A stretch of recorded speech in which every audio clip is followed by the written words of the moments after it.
Welcome to the Times of MGM. Myself Mohit Kumar Gupta. Today's news headlines are as follows. Now some international news. Kuwait holds National Assembly election amid virus challenge. UK gears up for huge vaccination plan worked by the world.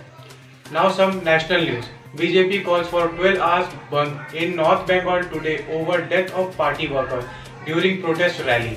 In New Delhi, active case load further contrast to 4.03 lakh after 138 days. Now some local news. Cobra officer Nitin Balerao and 9 other commandos hurt in Maoist IED blast in Chhattisgarh in Sukma district on Sunday. Active COVID cases rise for second day in a row. Death tolls 500 plus. Now some corona update. India report 26,567 single day COVID cases, 385 deaths, tally crosses 97 lakh mark. UK to begin Pfizer vaccination, Bharat Biotech seeks nod for emergency use in India. Now some MGM news. As you all know that our school has created a Mar Theodosius e-portal to give you some updates. So, as yesterday the program was conducted by Prerna ma'am, our music teacher. In this function, 6 students participate. They are Sai Sudha, An Isthar, Payal Devangan, Akansha Rai, K. Deepika, Sharik Hussain. Thank you and have a cheerful day and stay tuned to our YouTube channel.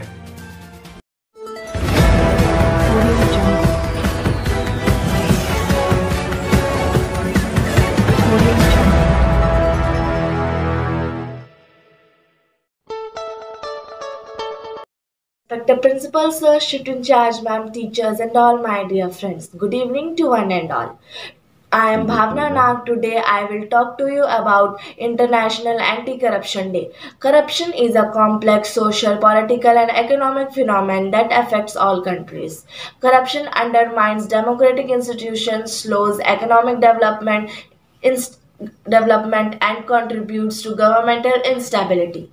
Corruption could be one of the biggest strategy of mankind for the simple reason that it is ongoing and extremely difficult to combat, forcing the poor into ever more hopeless conditions, while the select few in power get ever richer and more powerful. Now let's talk about the history of Anti-Corruption Day on 31st October 2003. The General Assembly adopted the United Nations Convention Against Corruption. The Assembly also designated 9 December as International Corruption Day to raise awareness of corruption and highlighting the role of the United Nations Convention Against Corruption in combating and preventing it. The convention entered into force in December 2005. Every year, trillions of dollars are bribed or stolen through different activities, which include in the activity of corruption, whatever the type of organization is. Governing body or non-governing body, tax evasions, laundering of money and different illicit activities takes place from schools and hospitals to different organizations. Being united, this problem should be fought. The United Nations Convention Against Corruption gives us the strength to fight against corruption, address the issues and remove it from the roots. On International Day for Anti-Corruption, we should urge to continue our battle against corruption to make all the nations across the globe a corruption-free nation. Corruption is a severe crime that sets back the social and economic development of a country. The International Day for Anti-Corruption marks the recognition of the United Against Corruption theme across the globe. This is the plan for 2030 to make the world corruption free. This day is the symbol of development, peace and security in each nation. People might think that corruption is just a way of life, but standing against corruption as united will benefit people in every sector. Spreading awareness among people through different programs. Nowadays, social media is a great way. A new generation for change makers need to step forward as a global leader for business, politics, media, and civil society for the sustainable solution for preventing corruption. Thank you.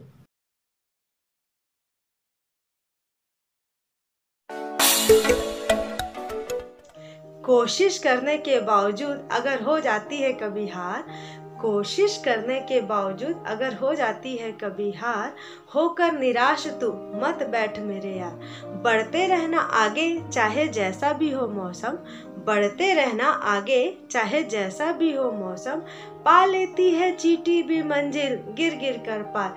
Hello everyone, I am Nupur Kiran, senior wrestler and sports teacher, एमजेम senior secondary school, sector 6, Bhilai. आज physical education का 10वां episode है। आइए आपको मैं wrestling के second part में wrestling से जुड़ी और जानकारियां देती हूँ। रेसलिंग बाउट या मैच के दौरान विभिन्न प्रकार के टेक्निक का उपयोग किया जाता है, जिसमें से एक टेक्निक है ढाक। आइए आज हम सीखते हैं कि ढाक कैसे लगाया। ढाक टेक्निक लगाते समय आप स्टार्टिंग में अपोनेंट के सामने खड़े हैं और आपका पोजीशन स्टांस का है। आपका एक हाथ अपोनेंट के गर्दन पर और दूसरा हाथ उसकी आर्म पर होगा। अब अपना राइट पैर अपोनेंट के सामने रखते हैं और रखते ही पैर नहीं जमाते, बल्कि पैर के पंजे को रखते हैं। जब लेफ्ट पैर को दूसरी तरफ लेकर जाते हैं तो हमारा दोनों पैरों की पोजीशन अपने आप रोटेट होना शुरू हो जाता है। हिप को थोड़ा बाहर की ओर रखते हैं ताकि जब हम अपोनेंट को पुल करें तो वो हमारे ऊपर से होते हुए जाए। और हम एक हाथ से गर्दन को पकड़ा है, उसकी ग्रिप टाइट होनी चाहिए, और जो दूसरे हाथ से हमने आर्म को पकड़ा है उसकी ग्रिप भी टाइट होनी चाहिए।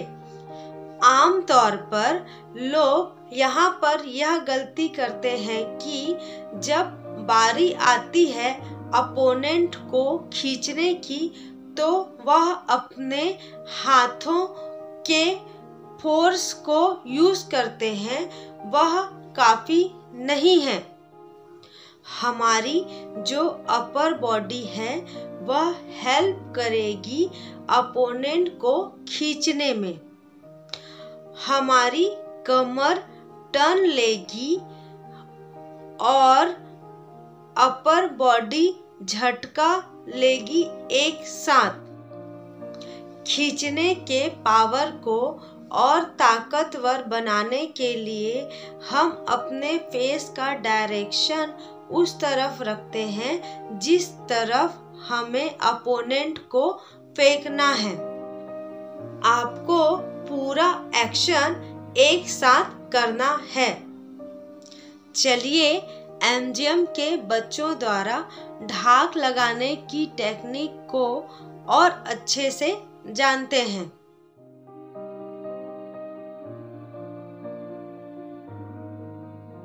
I am from class 2 SCRT1 of MGM Senior Secondary School.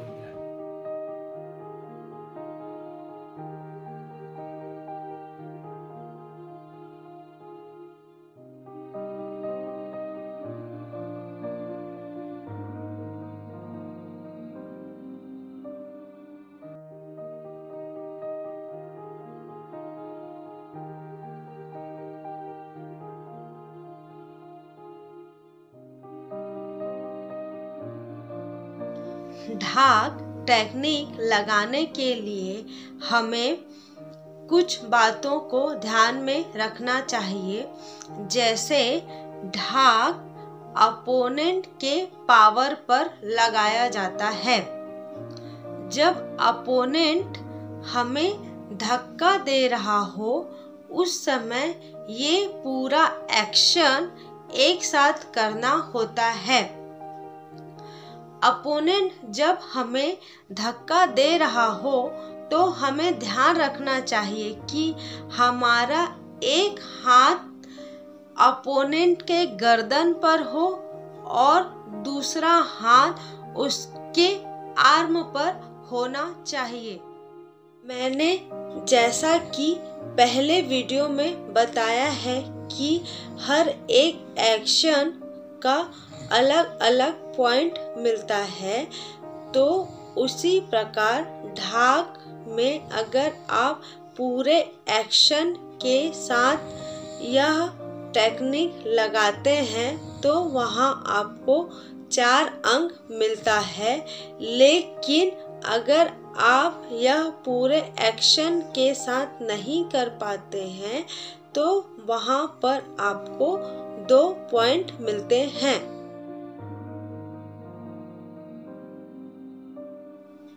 काफी सक्सेसफुल रेसलरों का कहना है कि फ्लेक्सिबिलिटी उनके सक्सेस का एक मार्ग है।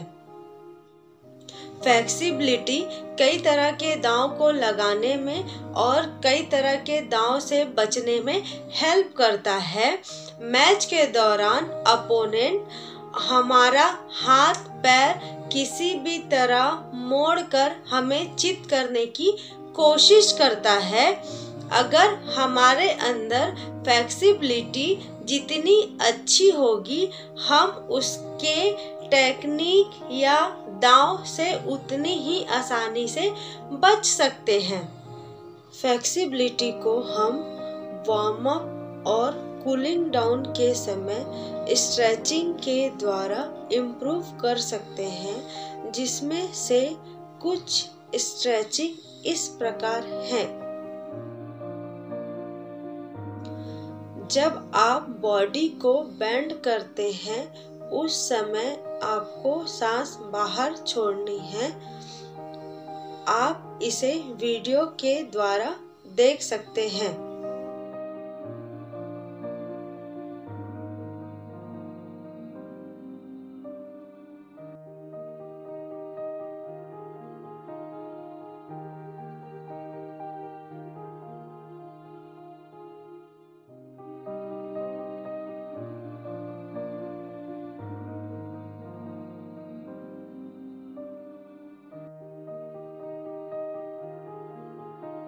My name is Smita Sahu. I am 12th standard of 12th CIP3. Physical fitness is very important for our daily life.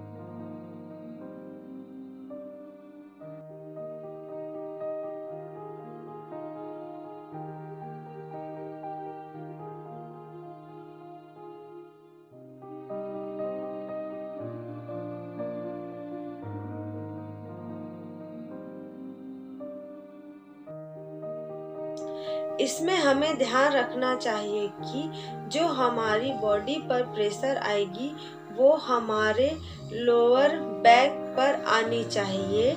इससे जो फ्लेक्सिबिलिटी इम्प्रूव होती है वो हमारे single leg attack and defence में काम आती है।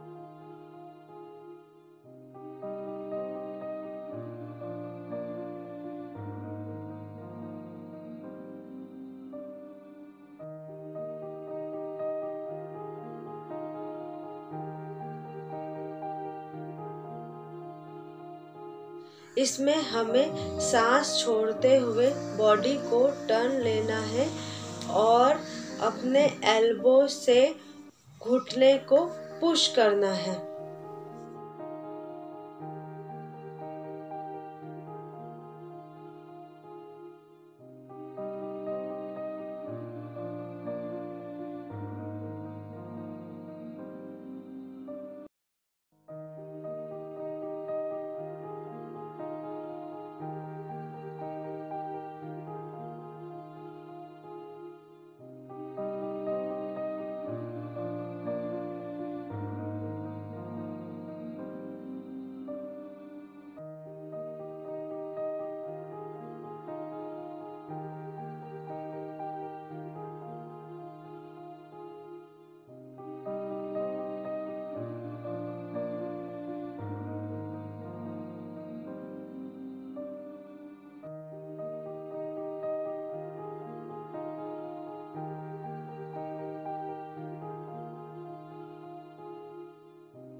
स्ट्रेचिंग के समय छोटी छोटी बातों पर हमें ध्यान रखना चाहिए और स्ट्रेचिंग के समय सांस के आने और जाने का इफेक्ट पड़ता है। स्ट्रेचिंग के समय हमारी बॉडी ढीली होनी चाहिए।